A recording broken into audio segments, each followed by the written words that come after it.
Black Ops Cold War, 1 year later in 2021. How does it hold up? They fixed the mouse input issues that was plaguing the game at launch. Did they make gunfights better?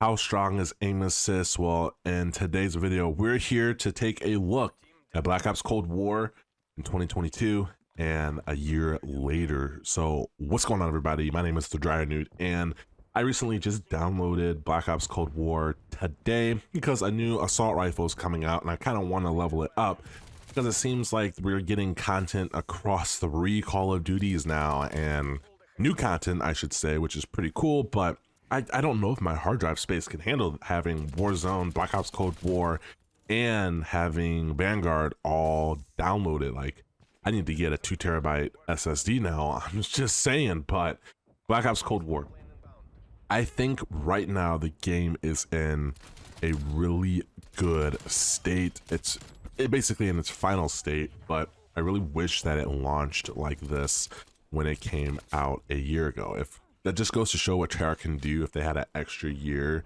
to polish the game and make the game better.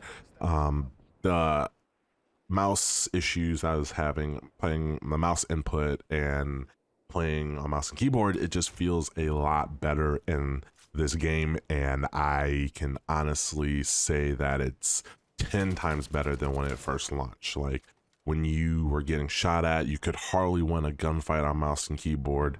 You just got moved, the screen shake, it just wasn't smooth, especially when you were like lagging sometimes. Like, it would take a while for like the sensitivity or like your input to catch up. It was something weird like that, and I can definitely say all that is fixed. So mouse and keyboard is really fun, but I'm gonna say this, that playing on controller is even more fun because the aim assist is so strong. And basically everybody always asks me, well, do you prefer mouse and keyboard or controller? I prefer both. This depends on the game that I'm playing, and honestly, Call of Duty, I feel like, is a mouse and keyboard game, especially when, or not a mouse and keyboard game, a controller game, because the aim assist is just so broken. And I'll tell everybody, you cannot beat AI. You just cannot. You can't beat machine. You can't beat machine doing the aim for you. It's going to be perfect every time, and I feel like it's more fair when everybody has that type of advantage. They're pushing mouse and keyboard players away, and it's whatever, man. I mean, we have a bunch of games on mouse and keyboard. I feel like Call of Duty can have this one. I just wish they would think about making it fair, and that is that. It's just something that's always going to happen, and it's always going to be in the background, and it's something that you can't get away from because the bigger player base is on controller, and that's what they cater to, so rightfully so. Oh well. Anyway, Black Ops Cold War, I really did enjoy this game's maps. The maps, I think, were phenomenal. I pretty much enjoy all Treyarch's maps. I don't think they have made like one like really bad map like compared to Modern Warfare or compared to Vanguard. I just prefer Treyarch's 3-lane style maps. You can tell where everybody's at, and that's really fun, especially in Cold War. The maps, I think, were all good and they were really fun. Now, there's still some fundamental issues with Cold War, like the double shotguns are kind of overpowered still. The double pistols, pretty much anything you put like double pistols, double shotguns, it becomes pretty overpowered. The street sweeper is still busted, and that is that, but it doesn't mean like you can't use any other weapon like the XM4 or the AK-47. Like, those guns are still like really fun to use, or the MP4. Like, they're really fun to use, and I really do enjoy them.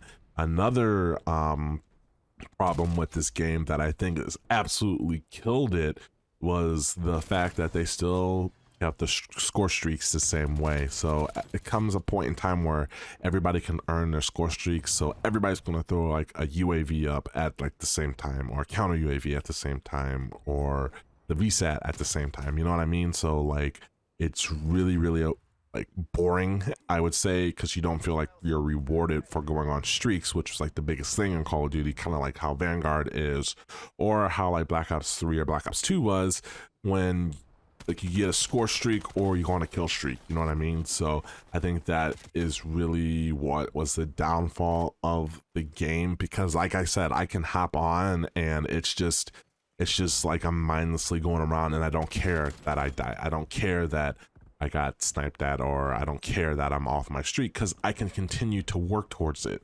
And the way that I play, I can just run around, get kills, and I really don't care. Like I said, it's just whatever. And I guess that's okay from like a casual standpoint, but I really wish that they implemented like a traditional score streak system, like a traditional kill streak system, just like have a playlist or something that you can just go into and play where it's like a traditional Call of Duty. That's all they needed to do, and I feel like a lot of people would have played that one because it can earn their score streaks.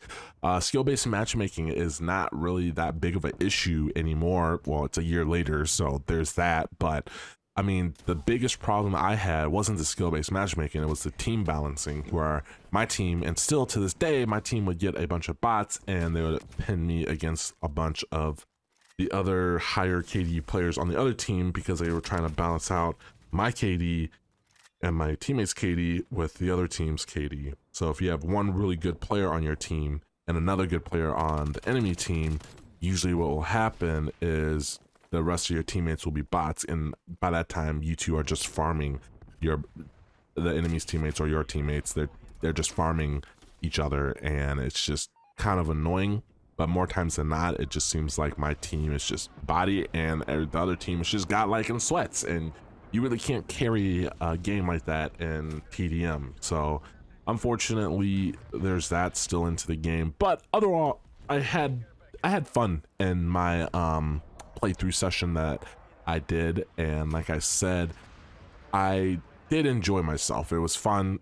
A lot of the issues were fixed, but guys, I have gotten the dark matter camo in this game. I've grinded this game when a lot of other mouse and keyboard players haven't played it, and it's an older Call of Duty, so it's just kind of like whatever, man. You know, it's nothing new, it's nothing exciting, but it is a lot smoother and a lot nicer than what we got at launch. So if you guys ever played Cold War, or you like played it at launch and then just put it down, I highly suggest like you play it again, but I suggest that you play it on controller, just because aim assist is still busted, man. Just busted. You will not lose a gunfight if you're playing on controller. It's that busted.